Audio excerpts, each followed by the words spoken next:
Okay, kung ito yung ating block, ayan, may kalang. Ito yung ating piston. Yan yung ating piston na tinatawag. Ito ay 89 mm. Ngayon may nakita kayong ganyan, 'di ba? Naglolokom yan ngayon. Instead na gamitin natin ito, siguro, uy, parang maganda yan ah. Parang maganda yan. So, ayun. Bago natin ipakita ang paggagawa nito, siguro panoorin nyo muna yung mga susunod kong video. And siguro ipasok muna natin yung intro natin. Shit.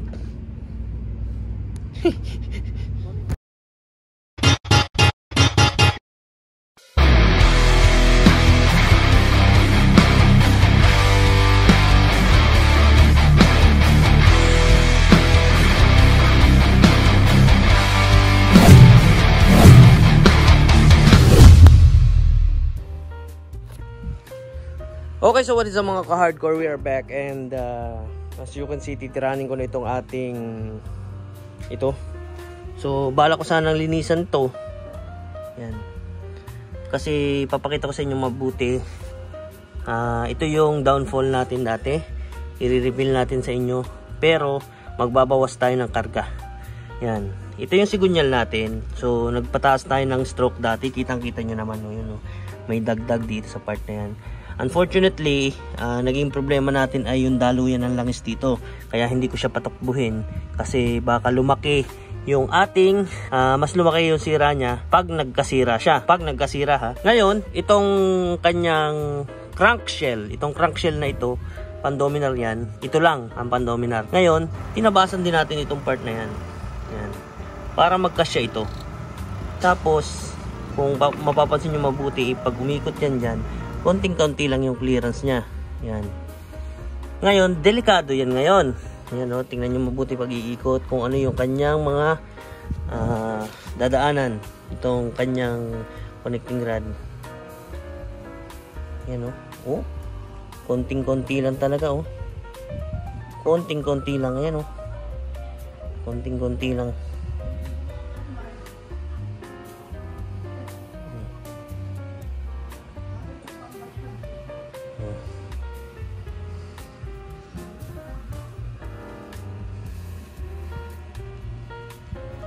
So yan yung clearance niya. At napakadelikado niyan kung itubakbo na yan. Pwedeng manabit yan anywhere dito sa mga ito.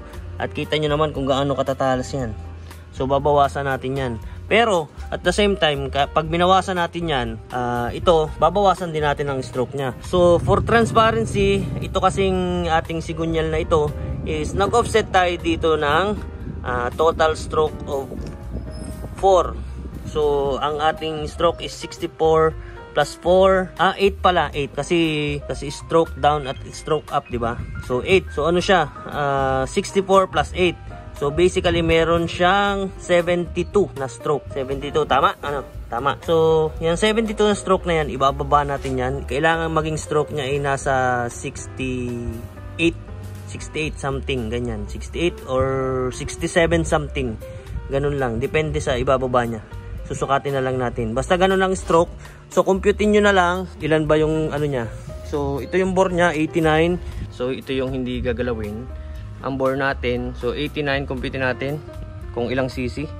89 times 89 times, ilan ang stroke natin? Magiging 68 equals.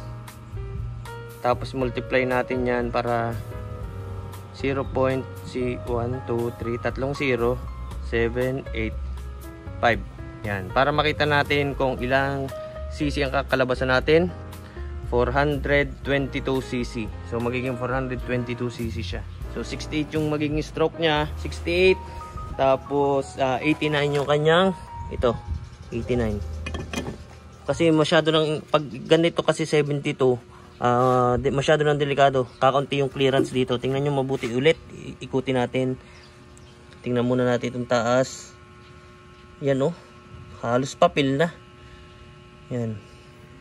Dito sa baba. Yan oh. Abot na yan. Abot na yan oh. Ikot. Ano yan oh? Ano yan? Stroke sa pataas.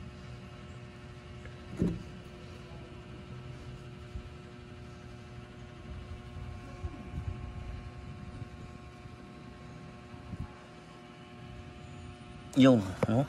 Konting-konti na lang ang sabit. Oh, sabit na. Yan. So, kailangan din natin yung kailangan din natin yung i-downstroke. Ito, i-downstroke natin. Kasi, para ma-build up pa naman itong ilalim. Bi-build up pa naman natin yan. Para at least mahabol natin yung pagkakabalance itong sigunyal.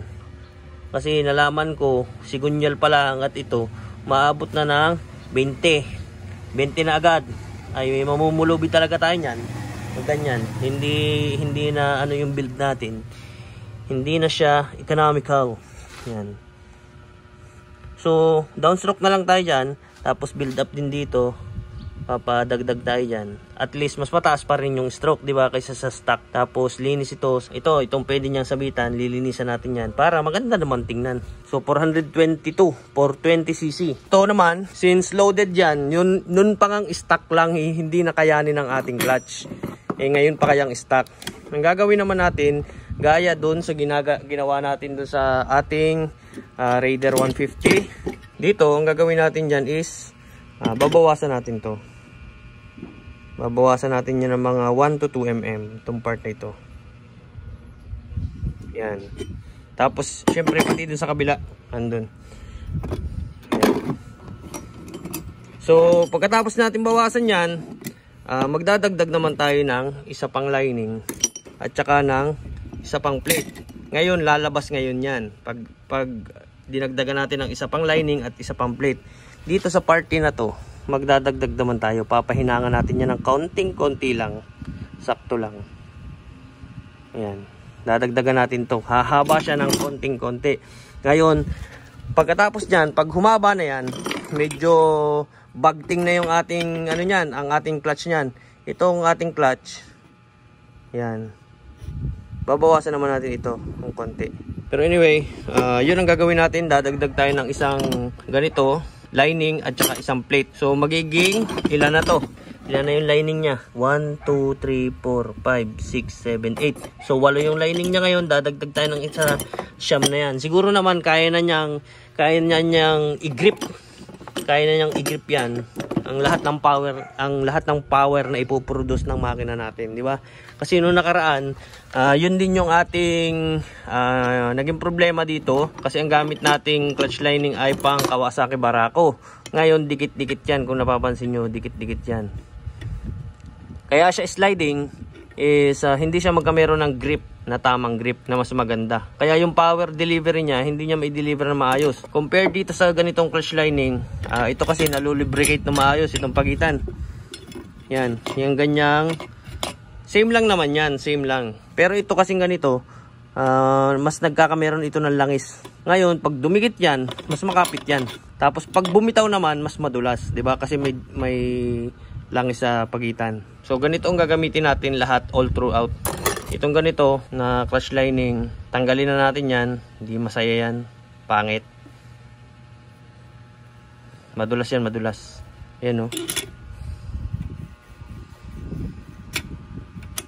Madulas. Kumpara dito, ito magaspang. Ida-downstroke natin yan. Tapos maghahanap tayo ng ito, connecting rod. Ang hinahanap kong connecting rod, ito ay ganito, hindi ko alam kung gaano ito kahaba. Naghahanap ako kung saan may mabibilhan dito sa Cavite.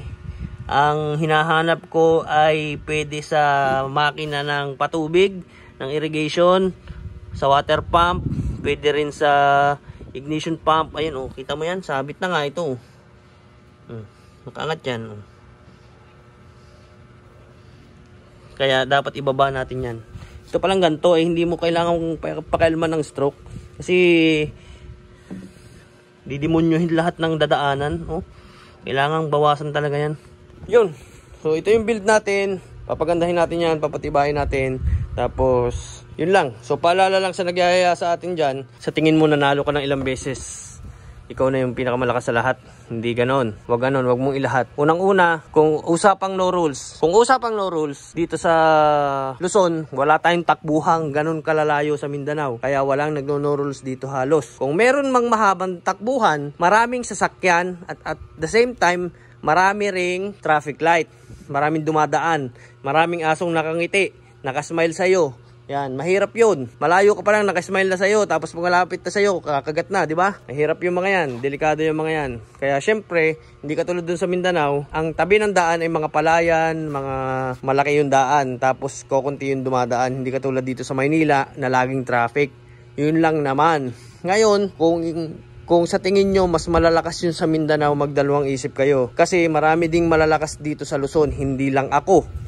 Example, J-Love TV, Boss R, Boss Ansel sa Ilocos Norte. Gawang Alak yan, Gawang Alak. Isa sa pinakamalakas gumawa dito. Meron niya mga yan na Raider 150 Fi. Kayang-kayang itapat sa Panda.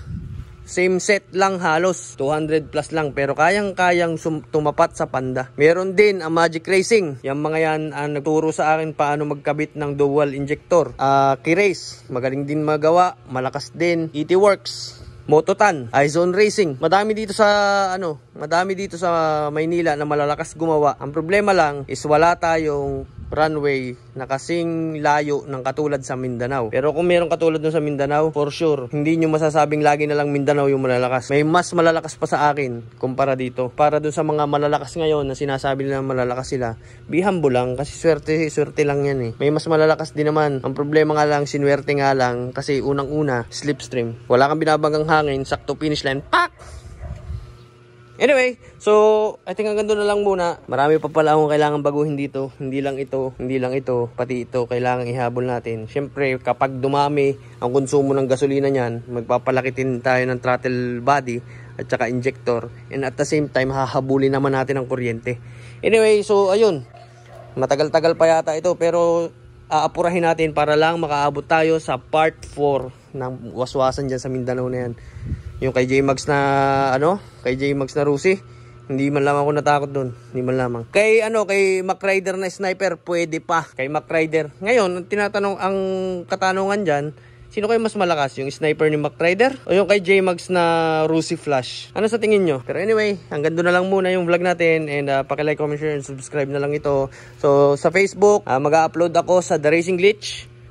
Paki-subscribe naman, paki-follow naman yung bago nating page kasi dun sa X-Vlogs na page, hindi na ako masyado mag-upload dun. Masyado na yung mainit sa social media and at the same time, hindi naman tayo kumikita dun, di ba? Pwede nga pala yun. Mas maganda kung magba-vlog ka and at the same time kumikita, di ba? Yun lang. And I will be seeing you next time. Bye-bye.